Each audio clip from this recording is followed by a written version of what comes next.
Selamat pagi sahabat Tribuners yang kami hormati dan kami muliakan. Inspiration and Solution pagi hari ini kita akan membahas sesuatu yang sangat menarik dengan diskusi banyak mengenai sistem pendidikan di era Artificial Intelligence (AI) yang saat ini sangat banyak dibicarakan di berbagai negara di dunia. Berbagai negara, sekolah tinggi, pendidikan fokus di AI. Semua orang, semua negara, semua perusahaan berlomba-lomba untuk meningkatkan kapasitas artificial intelligence untuk membantu manusia. Bagaimana kaitannya dengan sistem pendidikan di Indonesia dan khususnya sekolah menengah ke atas, sekolah menengah pertama, sekolah dasar. Kita akan diskusi banyak bersama pakarnya. Beliau adalah seorang ahli, pakar di bidang pendidikan yang sudah memiliki pengalaman yang luar biasa, Bapak Tejan ST MPD. Beliau adalah Ketua FOSMI dan Direktur Sekolah Maitreya Wira. Saya sapa dulu narasumber yang luar biasa pagi hari ini. Selamat pagi Pak Tejan, apa kabarnya? Pak motivator yang inspirasional.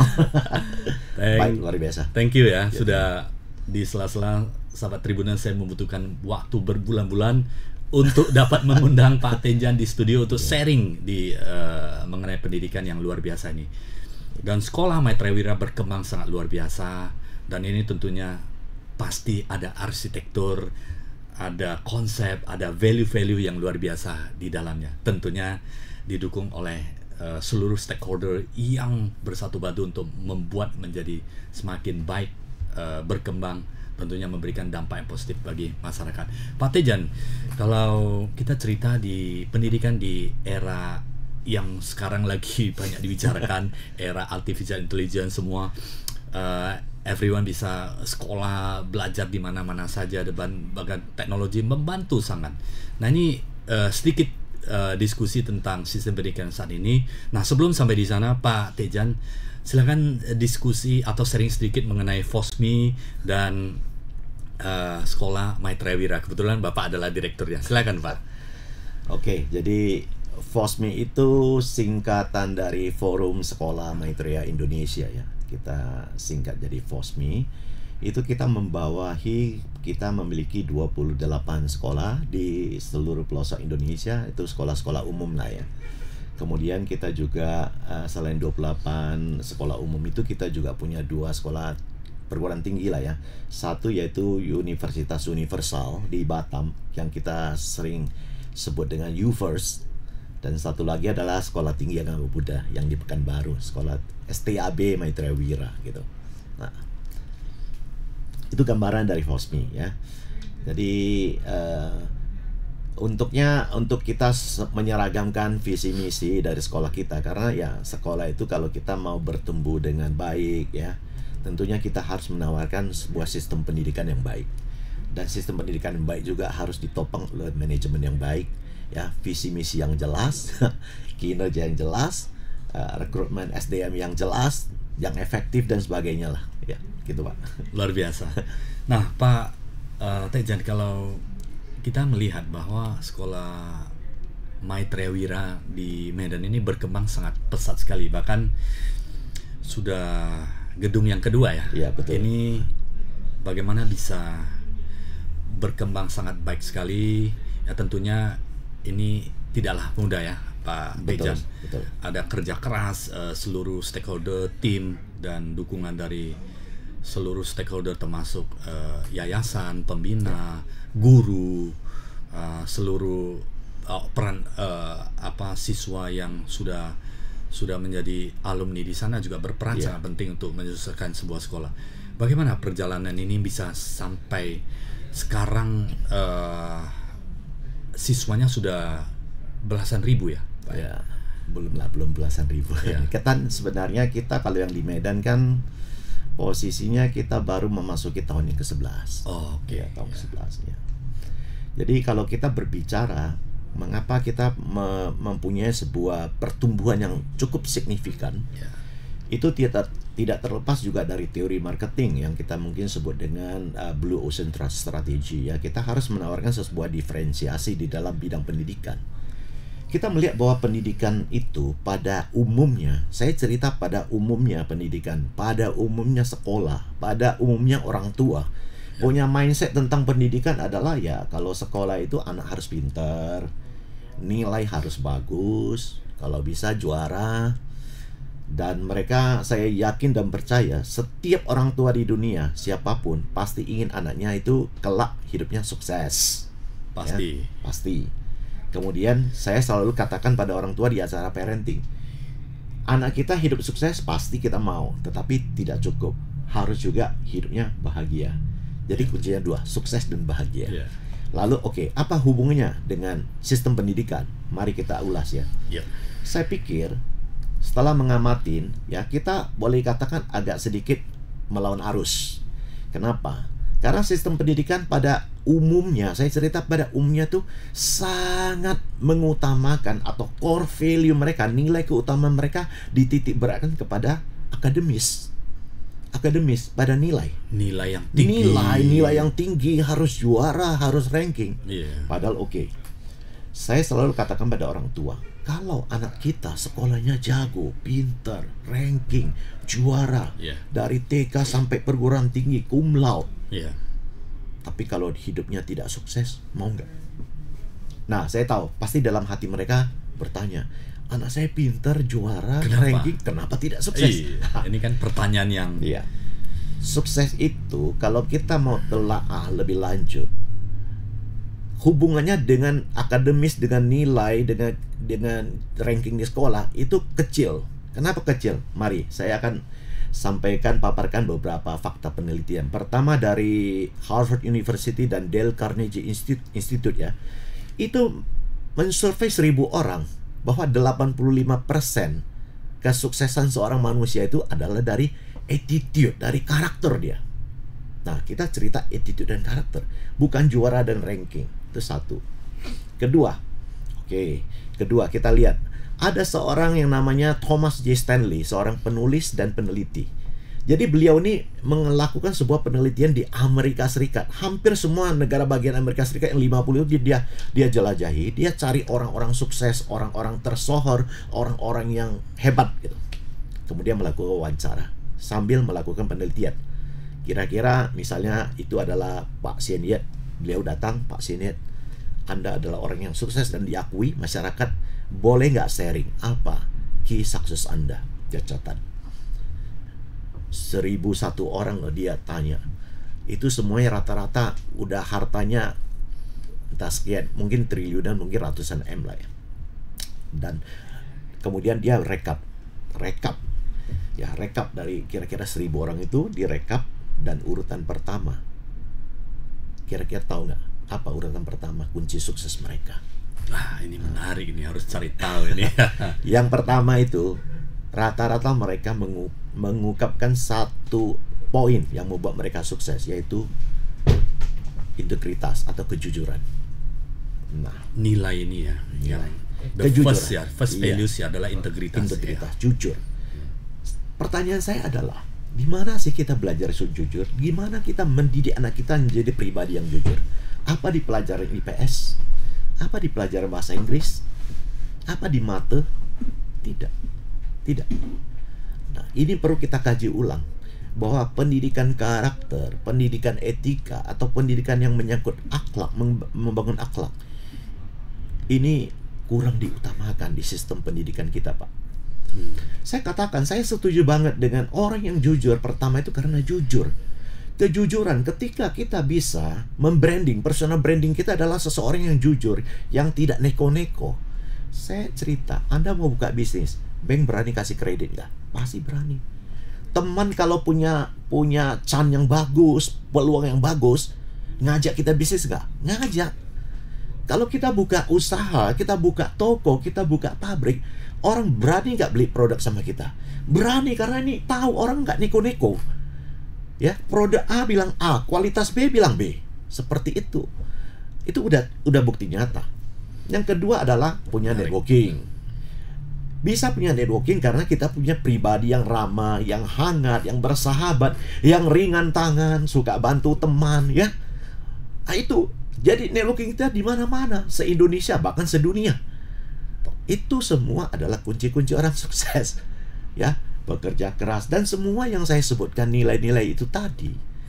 itu tidak termaktub di dalam konsep pendidikan kita, yang mana kita lihat ya, mapel-mapel atau mata pelajaran zaman now dibandingkan dengan kita dulu sekolah, nggak banyak beda, itu juga. Hampir more or less sama ya. Iya. Padahal kita lihat ya, contoh ya. Iya. Sebenarnya kita harus merombak ini sistem pendidikan ataupun menambah beberapa hal dan mengurangi yang kurang penting ya. Contoh, saya kasih contoh aja. Iya. Sekarang zamannya apa? Digital marketing, online selling, kita sudah harus belajar ini itu, copywriting lah, macam-macam. Coba tunjukkan sama saya, di mana ada kurikulum ya yang menyiapkan anak kita siap untuk menghadapi dunia yang sesungguhnya. Realita hidup loh. Iya. Ini realita hidup. Sudah terjadi sebuah perubahan yang begitu besar dalam kehidupan ini. Dalam kurikulumnya masih tahun berapa? Materinya masih apa gitu loh. Iya. Nah, ini menjadi sebuah perenungan untuk kita gitu. Ya, itu yang kedua.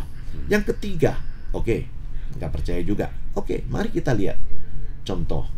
Kita rata-rata yang angkatan-angkatan kita mungkin ya, kira-kira usia-usia di atas kepala 5. Nah, saya udah kepala 5 lah, udah hampir mau 6 nih. Top. Itu kalau kita reuni, Iya. 25 tahun reuni, 30 tahun reuni, coba perhatikan teman-teman kita yang sukses, yang big boss, yang konglomerat. Iya. Saya yakin dan percaya, rata-rata mereka bukan juara kelas. Mereka adalah orang yang gigih, pejuang, servisnya bagus, networkingnya bagus, orangnya komunikator yang baik, dan sebagainya. Bukan jago menghafal. Karena kalau juara kelas, saya katakan gini, juara kelas ya. Juara kelas itu kenapa juara kelas? Karena nilainya tinggi. Kenapa nilainya tinggi? Karena ujiannya dia bisa. Pertanyaan yang lebih dalam, kenapa ujiannya bisa? Karena dia belajar dan menghafal dengan sangat kuat. Nilai bisa tinggi karena hafalan kuat, hafal rumusnya kuat, hafal teorinya kuat. Semua keluar. Nilainya tinggi, dia juara. Dan menurut penelitian dari tadi Thomas J. Stanley tadi, dalam bukunya, satu bukunya bisa cari di Gramedia ya. Thomas J. Stanley itu bukunya The Millionaire Mind. Itu urutan pinter di sekolah dan sekolah di universitas top menentukan kesuksesan seseorang nggak? Itu urutan ke nomor 31, Pak. Bukan urutan jauh 1, 2. sekali. Iya, jauh sekali. Jadi kita ingin anak kita sukses, tapi kita fokus pada sesuatu yang kurang tepat untuk membantu kesuksesan dia kelak gitu loh. Nah, menarik. ini yang kita mau akomodir. Ya. Ya, sekolah kita. Bahwa kita yakin sekali pendidikan itu adalah bagaimana membangun manusia-manusia berakhlak mulia. Punya karakter yang baik, karakter yang kuat. Saya selalu katakan, kalau anak saya karakternya bagus, tapi kalau sekolahnya nilainya jeblok gimana? Saya bilang, Bapak Ibu tidak usah khawatir. Kalau Bapak Ibu, anaknya berhasil kami bangun karakter yang baik, saya tidak yakin nilainya jelek. Yeah. Saya kasih contoh, kalau kami membangun karakter dia baik, dia adalah pribadi yang jujur, nyontek pun dia nggak mau. Karakter yang baik itu apa? Karakter itu kan kita mesti bisa bagi dua. Yeah. Satu karakter achievement atau karakter performance, karakter kinerja. Misalnya gigih, tekun, pantang menyerah, ya, Pejuang ya. pejuang, mandiri, tanggung jawab, disiplin. Itu semua kunci-kunci orang sukses. Dan Betul. kalau sudah disiplin, mau tentunya pendidikan akan ngikut seperti Betul, itu ya. kalau dia disiplin, besoknya dia mau ujian, minggu depan mau ujian, dia Belajar. tanggung jawab, dia belajar sendiri gak? Nggak usah Bapak Ibu teriak sampai urat leher sebesar pulpen. Ya kan? Nggak usah. Karena dia orang yang tanggung jawab, dia disiplin. Betul nggak? Dan masa nilainya jeblok? Betul. Nah, itu dia. Itu contoh ya. Jadi karakter dua, satu karakter performance, Menarik sekali. satu karakter moral atau etika. Oke. Karakter performance itu kita sebut dengan etos kerja. Ini kalau ada karyawan yang punya etos kerja bagus, bos senang. Ya. Gigih, tanggung jawab, mandiri, Itu disiplin, yang ya kan? dicari, ya. Satu lagi sebelah sini etika, Ya, harus karakter seimbang moral. juga ya, harus seimbang Karakter ya. moral, etika, itulah kejujuran, Ya. rendah hati, Iya. ya, orangnya sabar, Ya. ya kan, Ya. ramah dan sebagainya. Itu etika. Menarik. Ah. Dan inilah yang dibangun di sekolah Maitreya Wira, Pak Tejan. Betul. Inilah yang kita bangun, merupakan core kompetensi dari sekolah Maitreya Wira, yaitu nilai keutamaan kita adalah membangun karakter mereka, etika Selain moral etos, mereka. etika moral juga itu dibangun. Keduanya menjadi fondasi Benar. yang dijaga secara terus-menerus ya. Betul sekali, Pak. Jadi saya cerita gini dulu. Ya. Bahwa pendidikan itu, kalau kita membahas pendidikan, ada 3 aspek yang harus kita lihat. Iya. Aspek pertama yang kita sebut dengan kognitif. Kognitif itu apa? Kognitif itu knowledge, pengetahuan. Inilah yang pada umumnya sekolah berfokus di sini, kognitif, knowledge, just hafalan, just knowing. Kita menciptakan manusia human knowing. Dia tahu banyak, tapi tahu belum tentu bisa. Iya. Knowledge ini adalah kognitif ini hanya membuat seorang anak yang awalnya tidak tahu, akhirnya dia menjadi tahu. Iya. Kita masuk ke aspek kedua. Setelah kognitif, kita masuk ke aspek psikomotorik. Psikomotorik itu adalah aspek skill. Tadi knowledge, sekarang skill. Skill itu membuat Harus seorang bisa anak, dipraktekkan ya. iya, udah bisa melakukan. Jadi membuat skill ini atau psikomotorik ini membuat seorang anak yang awalnya tidak bisa, sekarang dia bisa. Tadi tidak tahu menjadi tahu, itu Iya. kognitif. Ya, Tidak kalau tahu menjadi tahu. Nah, Psikomotorik tidak bisa menjadi menjadi bisa. bisa. Ya kan? Menarik Jadi dia ini. bisa. Aspek yang tertinggi yang ketiga, yang tadi yang tengah ini psikomotor, ini skill. Psikomotorik, ya. Afektif. Afektif. Afektif ini adalah tentang karakter, Hmm. sikap perilaku dia, Hmm. attitude dia. Jadi kalau karakter ini adalah membuat seorang anak yang awalnya tidak mau, dia sekarang menjadi mau. Saya kasih contoh paling gampang begini. 8 miliar lebih manusia di dunia, Pak. Ya. Berapa orang yang tahu, ingat, yang tahu, Iya. quote and quote ya, yang tahu bahwa tong sampah itu tempat sampah. Everybody know tong sampah tempat sampah. Just knowing, human knowing, Hmm. hanya tahu. Ya. Saya tanya, berapa orang di dunia ini yang kalau dia buang sampah, dia cari tong sampah dan buang di tong sampah. Dan tidak ketemu, dipegang atau disimpan. Iya. Ini kan perlu afektif itu ya, paling tinggi. Betul, dia mau.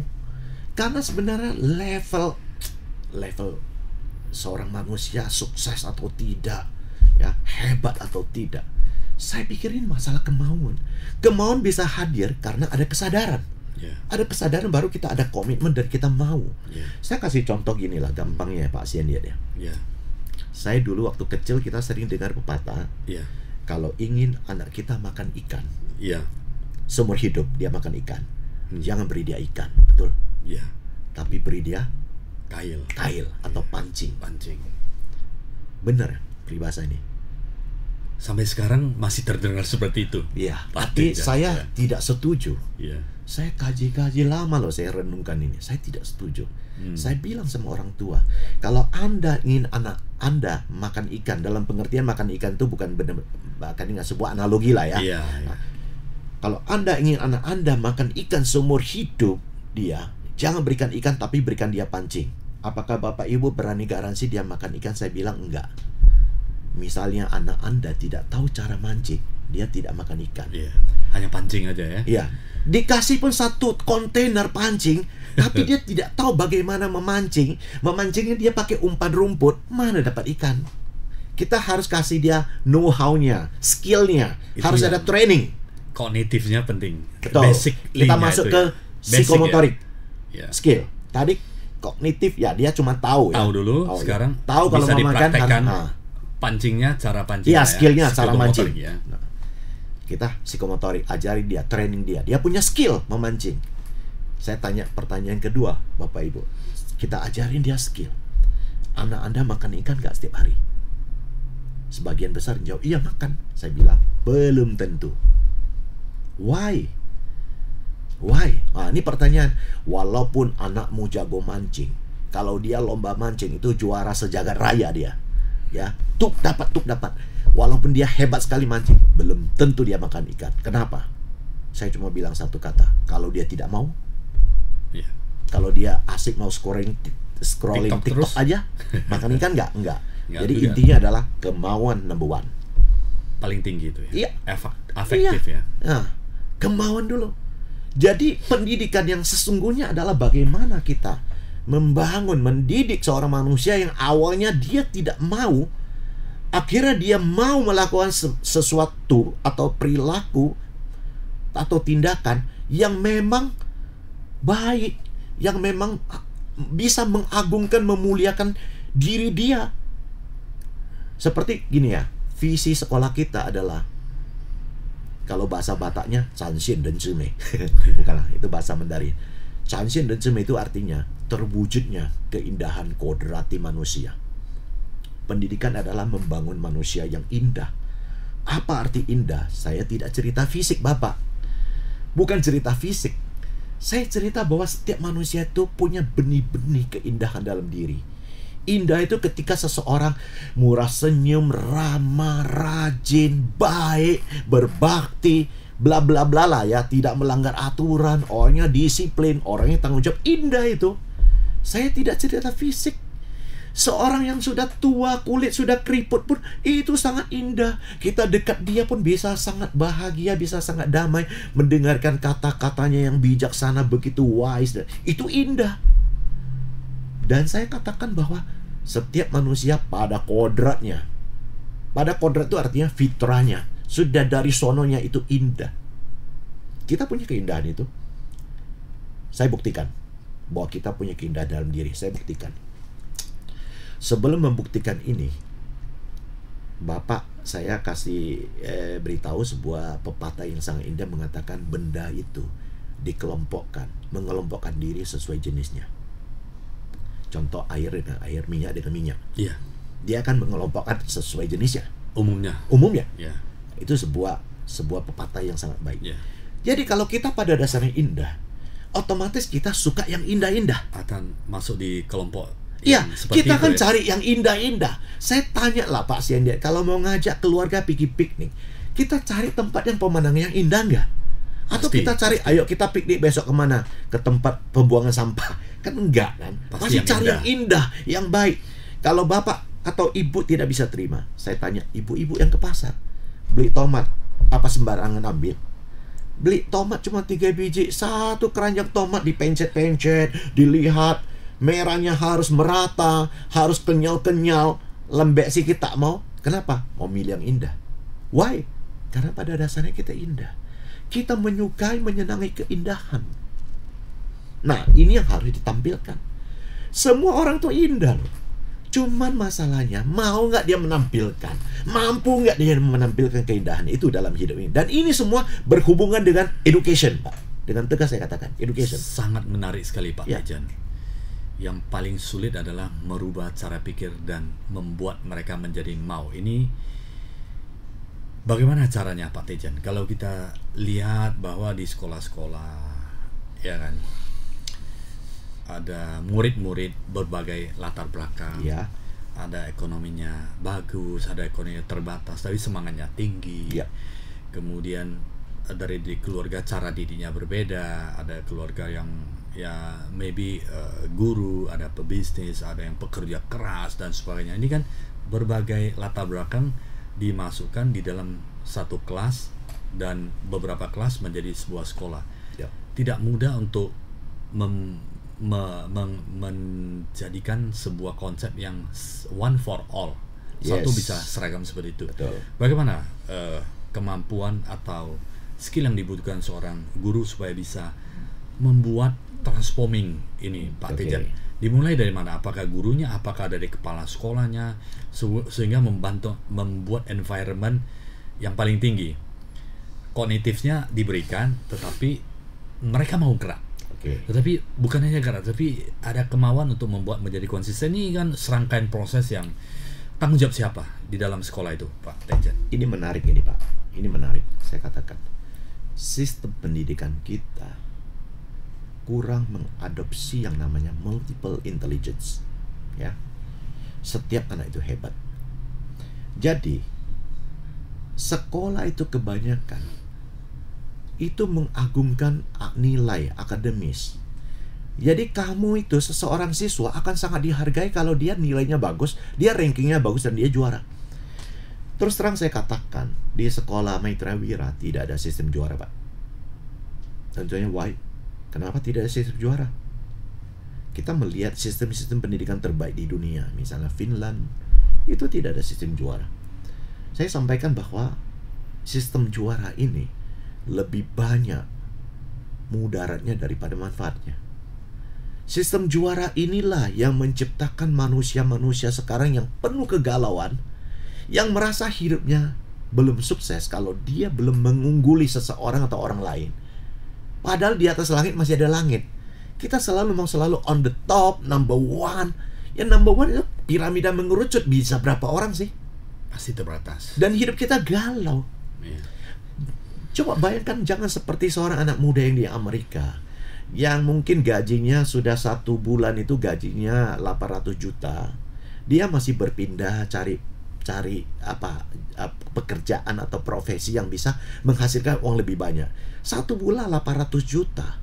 Ya mungkin ya bagi kita udah sangat-sangat luar biasa lah ya. Tapi dia pindah lagi, cari yang 1 bulan 1M lebih, cari yang 1 bulan 2M. Dia tidak pernah puas dan tidak bahagia dengan apa yang sudah dia raih, dia capai. You know why?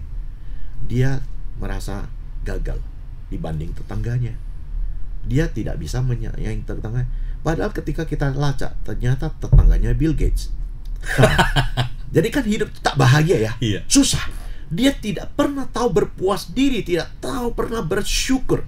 Saya mau tanya, gimana mau ngajari syukur pada anak didik kita? Nah, ini cerita belum habis ya. Iya. Di dalam kelas ada katakanlah kami satu kelas SD 28 siswa. Kalau kita sistem juara, otomatis ketika kenaikan kelas kita mengumumkan ke umum ya. Ini loh hasil karya kami. Juara 1, 2, 3. Ini yang sukses. Pertanyaan saya, 25 siswa itu apa? Produk BS. Tolong jawab. Kalau anak bapak ibu masuk kelompok 3, mungkin bangga, jalan kayak pahlawan. Kalau masuk kelompok 25, bagi kami setiap anak itu hebat. Pemirsa, setiap anak itu hebat menurut Profesor Howard Gardner. Mereka punya kecerdasan mereka masing-masing. Di dalam 25 anak yang tidak juara itu ada ahli pidato, ahli bahasa Inggris, jago piano, jago puisi, jago olahraga, jago sepak bola. Kamu tidak perhitungkan itu. Sangat tidak fair sistem ini untuk menilai, menyamaratakan semua anak. Makanya kami sangat mengadopsi multiple intelligence. Kita, guru, kita, sekolah, lembaga pendidikan, bekerja sama dengan orang tua. Tujuan kita membantu mereka menemukan apa potensi terbesar anakmu. Kekuatan terbesarnya di mana? Di seni kah? Di bahasa kah? Di sains kah? Di olahraga kah? Manusia sekarang bukan 8 jenis kecerdasan, ada 9 jenis kecerdasan. Kita harus gali. Dia kuatnya di mana? Kalau dia kuat di situ, orang tua tinggal support, arahkan dia. Nak, kamu ke sana nak, karena Tuhan mau kamu berkarir di sana. Sangat semua orang memiliki peran strategisnya yang diciptakan oleh Yang Maha Kuasa ya. Iya. Saya yakin percaya, contoh ya, setiap orang punya misi dalam hidup. Ya. Kita punya misi dari Tuhan. Saya yakin dan percaya, Michael Jackson contoh ya, Michael Jackson sebelum lahir ke dunia, Tuhan sudah ngomong sama dia. Ini keyakinan saya. Jadilah seorang penghibur di dunia. Lahir dia, masuk di keluar Jackson 5. Entah kenapa susunan otak kiri, otak kanannya, dominan otak kanan penuh dengan not. Ya, dia cuma sudah jadi lagu. Ya? Dia gerak kita, wow. Coba kita sendiri bersenandung kayak manapun tak keluar satu lagu pun ya kan, kecuali pakai AI. Suruh AI buat. Ini menarik. Semua ada perannya. Jadi semua orang memiliki sisi positif yang mereka memiliki nilai-nilai yang kadang-kadang kita tidak tahu. Makanya itu perlu didukung supaya mereka bisa sukses ke depannya ya. Semua siswa sebenarnya adalah tanggung jawab bersama ya. Betul. Kesuksesan mereka semua adalah tanggung jawab guru maupun stakeholder di dalam sekolah. Kesuksesan seorang siswa, atau kita ganti dengan statement membentuk karakter kepribadian seorang anak, itu bukan melulu tanggung jawab sekolah. Ya. Bukan melulu tanggung jawab guru, tapi ada peran sekolah yang bekerja sama dengan orang tua. Ya. Orang tua itu adalah guru pertama dan guru utama bagi si anak. Itu tidak bisa dipungkiri. Yeah. Ya, kemudian waktu kebersamaan orang tua harusnya jauh lebih panjang bersama anak dibandingkan waktu si anak dengan guru di sekolah. Ya kan? Ini harus kita sadari. Tetapi masalahnya adalah banyak orang tua di dunia ini saat ini, ya, mereka itu tidak punya waktu yang cukup untuk anak. Bisa-bisa dua-duanya kesibukan, dua-duanya bekerja, berkarir dan sebagainya. Pertama. Kedua, walaupun mereka punya waktu, apakah waktu mereka berkualitas dengan anak? Atau hanya kedekatan secara fisik, bukan kedekatan secara emosional? Ya kan? Yang ketiga, apakah orang tua juga punya tahu cara mendidik anak yang benar? Karena kita sendiri, ya, saya selalu pernah dengar sebuah kata yang sangat menarik, ya. Tidak ada sekolah untuk orang tua.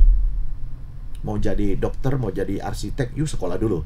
Lo mau jadi orang tua, apa ada sekolahnya? Tidak ada program studi orang tua, sekolah orang tua nggak ada. Jadi kita itu jadi orang tua itu karena dari mata turun ke hati, kemudian merit, 1 tahun kemudian tiba-tiba jadi bapak, jadi ibu, dan kita bingung gimana membesarkan, mendidik, mengasuh anak kita. Yang kita pakai adalah pola asuh masa kecil kita terapkan pada mereka. Sementara kita adalah anak jadul. Anak yang kita, mungkin sudah berbeda secara perkembangan. Betul sekali. Situasi yang saat ini. Betul sekali, Pak. Anak kita anak zaman now. Dia itu bayangkan makanannya beda. Kita dulu waktu kecil kita susah lah pakai itu apa ya namanya bubur di air tajin, ya. Minum besar juga, ya. Sekarang anak umur 1 tahun ada ADHD, prebiotik, omega 3, 6, 9, T plus tinta apa itu membuat dia begitu sangat hiperaktif, ya. Pikirannya cepat gitu. Wah, ini beda. Tontonannya juga beda. Pasiennya masih ingat kita dulu waktu di TV, waktu kita kecil nonton apa? Saya masih ingat kalau TVRI, kita buka TV, ya, mau TV-nya 24 channel pun gak usah kita tek putar, tetap cuma satu, TVRI. Suka tak suka jam 9 malam kita duduk berita. Nonton Dunia Dalam Berita. Kalau Jumat artis Safari Nusantara. Kalau enggak berpacu dalam melodi. Minggu kita nonton apa? Rintintin, Kak Unyil. Kalau enggak Oshin. Oshin. Tapi itu nih masih punya nilai pendidikan, Oshin, ya. Sekarang wah, ngeri. Udah multi channel, 24 jam. Tayangannya juga kurang mengedukasi, ya. Kemudian ini bahaya sekali. Ini lingkungan. Inilah yang membentuk perilaku sikap anak. Bagaimana cara filternya? Karena multi dimensi informasi yang masuk begitu banyak mempengaruhi. Bahkan apa yang diajarin, ada yang positif, mereka sudah tahu. Bahkan ada yang lebih tahu. Dan bahkan ada yang over. Seperti itu. Bagaimana membalance semuanya nih, Pak Reja? Ya. Ini adalah sebuah perjuangan, ya, di sekolah kami, ya. Kami yakin sekali, makanya kami punya sebuah konten tersendiri. Kita kembangkan sebuah konten, yaitu pendidikan etika moral. Pendidikan etika moral kita kembangkan sendiri, dan kita punya buku pegangannya dari TK, PAUD, sampai ke SMA ada. Dan kami yakin sekali untuk menanamkan nilai-nilai ini kepada anak itu dari kecil kita bentuk. Ya, sebagaimana para ahli pendidikan mengatakan, untuk menanamkan nilai-nilai baik, karakter baik pada anak itu butuh setidaknya dalam waktu 12 tahun. 12 tahun pertama. Lebih dari 12 tahun kita udah kesulitan menanamkan nilai ini. Kenapa? Karena menurut teori neuroscience, teori otak itu di usia 13 tahun otak kritis kita mulai menebal, dan dia tidak gampang menerima masukan apapun. Dia akan reject dulu, dia akan counter dulu. Tapi kalau di usia sebelum 12 tahun kita nanamkan nilai kebaikan, nah, kamu nggak boleh bohong, masuk, kamu harus ini, masuk, gitu loh. Nah, itu perjuangan. Sehingga ketika kita mengajarkan di sekolah untuk menanamkan nilai perilaku baik, sikap yang baik, ditanamkan sampai masuk ke sumsum ke bawah sadar, itu melalui pendidikan, melalui pengajaran, melalui eksplorasi, melalui exhortation, itu diulang-ulang. Kita ngajarkan, contoh, kita ajarkan anak kita tentang kasih sayang, peduli sesama, ada rasa empati. Kita bawa mereka ke panti asuhan, merasakan, melihat. Ya kan? Kita ulang-ulang, ada kata-kata, artikel bagus tentang perilaku atau kata-kata mutiara. kita tempel di semua toilet itu, urinoir, depan urinoir kita tempel. Jadi sambil buang air dia bisa baca masuk, baca masuk, baca masuk. Kemudian yang paling dahsyat adalah karakter itu. Yang paling dahsyat bukan diajarkan, Pak, dicontohkan, Pak. Jadi sekolah kita wajib semua guru, semua anggota kita menjadi role model, because action speak louder than words. Kita harus jadi role model, teladan bagi mereka. Caranya, Pak? Contoh seperti apa? Sekolah kita, caranya, contoh ya, keramahan. Kita boleh ke sekolah kita, semua siswa, tamu aja datang bingung, saya tak kenal dia, tapi ketemu anak sekolah dia cikung-cikung, itu artinya dia memberikan hormat, gini, senyum pagi gitu. Itu salah satu budaya kita. Buang sampah, auto melakukan seperti itu, yes, ya? Karena sudah diajarin secara auto terus-menerus. Karena Dan itu lingkungan dimulai dari SD TK, kelas, dari TK sudah di mereka sudah terbiasa gitu loh. Itu environment membentuk mereka tentang kebersihan, buang sampah, makan tetap cuci tangan dulu, harus doa, macam itu semua. top. Jadi etika, karakter ini menjadi fondasi ya. Kemudian skill. Karena ya. kita yakin tadi kan yang namanya psikomotorik yang kedua itu harus punya skill. Walaupun etikanya bagus, orangnya jujur, orangnya sopan, orangnya penuh syukur, tidak banyak ribut, tidak banyak cangkunek. Tapi kalau ada komplain customer dia nggak tahu handle, susah juga ya. Kita harus kasih skill. Makanya di sekolah kita ada keluarkan, nah ini buka sedikit rahasia dapur. Top ini, Pak. Di sekolah kita yang khusus SMA, kita ada satu program yang namanya STEP, STEP. Kalau bahasa Inggris kan artinya langkah. STEP itu adalah singkatan dari SMW. SMW itu Sekolah Maitreya. SMW 10 Enrichment Program.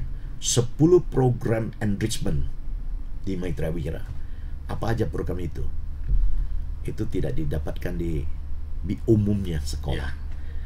Kita yakin itu additional sekali. Additional khusus yang ada di Maitreya di pelatihan karena skill. Melihat perkembangan dunia pendidikan, dunia profesional membutuhkan seperti itu, di konseplah 10 skill. Betul. Itu ya. Karena saya yakin dan percaya sekali lulusan SMA ketika terjun ke masyarakat tidak ada apa-apanya, nol besar. Saya alami dalam hidup. Saya pertama lulus SMA waktu tahun 88 ke Medan kuliah, langsung bekerja. Nasib baik punya relasi bagus, pakai ordal lah ya. Masuk kepala seksi penjualan di salah satu penerbitan punya Pak Surya Paloh. Masuk di situ kepala seksi penjualan. Saya bingung. Saya lulusan SMA, masih muda banget, tidak tahu manajemen, tidak tahu apapun karena di kurikulum tidak pernah diajarkan. Saya jadi kepala seksi. Dikasih tanggung jawab, anak buah 13 orang, semua udah bapak-bapak berkumis. Saya tidak tahu bagaimana berkomunikasi dengan mereka, bagaimana melead mereka, bagaimana goal setting, bagaimana sales, dan nol besar, Pak. Itulah yang mendasari setelah berpuluh tahun pengalaman di manajemen, di leadership, kita masukkan di program STEP. Di program STEP itu 10 program itu antara lain apa saja? Kita memberikan program public speaking workshop 2 hari full. Semua orang harus menguasai. Dan wajib itu ya, Pak Tejan? Pilihan. Pilihan ya. Dia ada 10 pilihan, tapi siswa kita harus minimal mengumpulkan 5 sertifikat baru bisa ambil ijazah. 10 wajib minimal 5. Minimal 5. Ya. Di apa aja 10 itu ada workshop public speaking. Kita jadikan mereka terbiasa berkomunikasi di depan umum. Tidak seperti kita dulu pegang mic gemetaran, Pak. Ini kalau dikasih pegang mic dia tinggal tanya berapa lama durasi saya. Mantap dia. Iya. Tekniknya, openingnya, pengembangan materi, closingnya gimana, visualnya gimana, voice kita latih. Kedua, leadership skill. Kita bukan hanya one way, tapi kita juga kasih gamification dalam permainan game. Dia merasakan langsung. Teamwork building, critical thinking skill and problem solving, creative thinking skill, personal branding. Kita bawakan mereka juga marketing and selling. Jadi mereka harus tahu loh ini. Dan ini ilmu yang paling dibutuhkan saat ini. Iya, semua kita kasih bekalin. Jadi kalau anak SMA lulusan kita, walaupun dia tak kuliah, dia langsung kerja, dia siap untuk terjun kehidupan minimal dia. Sudah sudah ada skill dasar ya. Betul, karena kita melihat kan ada kesenjangan antara kurikulum kita yang menghasilkan lulusan kita itu dengan realita hidup, dengan kebutuhan yang dibutuhkan oleh dunia bisnis. Ada gapnya loh itu, Pak. Dan kita merapatkan gap itu. Minimal supaya tidak terlalu jauh ya. Betul, betul. Jadi dia tidak menarik ini. Dia tidak bingung begitu masuk. Oh, saya pernah belajar leadership. Leadership dimulai mana? Lead self. Bagaimana saya lead self? Lead team, leading organization. Semua kita pecahkan satu. Manajemen waktunya gimana? Nah, cara komunikasinya gimana? Gitu. Top, Pak. Menarik sekali. Dan oke, sekarang psikomotorik kan sudah ya. Bagaimana membuat mereka menjadi bisa ada 10 skill yang luar biasa ya. Bukan hanya pendidikan kognitif apa yang ada di buku, wajib mata pelajaran itu diajarkan, tetapi bagaimana membuat mereka menjadi bisa psikomotorik dipraktekkan, dan guru-guru memberikan contoh bagaimana etika moral, bagaimana skill itu bisa dipelajari sehingga berguna bagi mereka di masyarakat. Masyarakat. Yang paling tinggi sekarang afektif, Pak. Iya. Untuk diterapkan di seluruh sekolah. Ya, ini sih sebenarnya sebuah perjuangan ya. Bahwa tadi saya katakan bahwa untuk mendidik, untuk membiasakan, untuk membangun sebuah karakter, sebuah attitude, sebuah sikap yang baik, yang indah dari seorang siswa, yang paling efektif adalah example, role model, menjadi contoh. Dan menjadi contoh ini harus dimulai dari stakeholder pendidikan itu. Dari yayasan setuju nggak? Kepala sekolah setuju nggak? Guru setuju nggak? Karena guru juga harus berjuang. Saya keras loh sama guru bahwa kamu tidak mungkin menuntut anakmu itu disiplin, tidak telat. Kalau kamu sendiri telat, nggak mungkin. Harus kita pegang. Ya, walk the talk. Apa yang kita ucapkan, kita jalankan. Nah, ini perjuangan, Pak. Inilah menjadi values ya, dasar sehingga menjadikan sekolah Maitreya Wira ini berkembang dan dipercaya oleh masyarakat luas sampai saat ini. Pak, sebagai tidak terasa ya, sudah hampir 1 jam. Kalau ini dilanjutkan pasti akan panjang, karena kalau cerita dunia pendidikan sangat menarik. Sangat menarik. Ini adalah harapan bagi kita bersama mewujudkan manusia seutuhnya yang bukan hanya cerdas, tetapi mereka juga bermanfaat bagi lingkungan. Dan memiliki integritas yang tinggi, beretika dan bermoral yang tinggi. Dan ini adalah harapan bagi kita semua. Sebagai penutup, Pak, untuk sahabat Tribuners. Jadi saya ingin menyampaikan sebuah inti bahwa sebenarnya Indonesia tidak kekurangan orang pinter. Kita kekurangan orang-orang yang berakhlak mulia. Dan itu semua akan bisa dicapai melalui education. Sebagaimana Nelson Mandela pernah mengatakan, education is the most powerful weapon that you can use to change the world. Kalau kita ingin merubah, menciptakan sebuah dunia yang lebih indah, lebih damai, lebih harmonis, itu melalui pendidikan. Tapi seorang pakar mengatakan lagi bahwa education does not change the world. Education change people, and people change the world. Terima kasih. Luar biasa, Pak Tejan, terima kasih sudah bersama kami di studio Tribun Medan. Sama-sama. Hampir 1 jam. Ya, semoga bermanfaat bagi sahabat Tribuners dan menjadi wawasan bagi kita bersama. Kita jadikan masyarakat kita yang berpendidikan, bermoral dan beretika tinggi, berintegritas, karena itulah kunci sukses yang sebenarnya. Terima kasih sahabat Tribuners, terima kasih Pak Tejan. Terima kasih, sama-sama. Sampai jumpa, Inspiration and Solution setiap Jumat yang selalu menarik untuk Anda.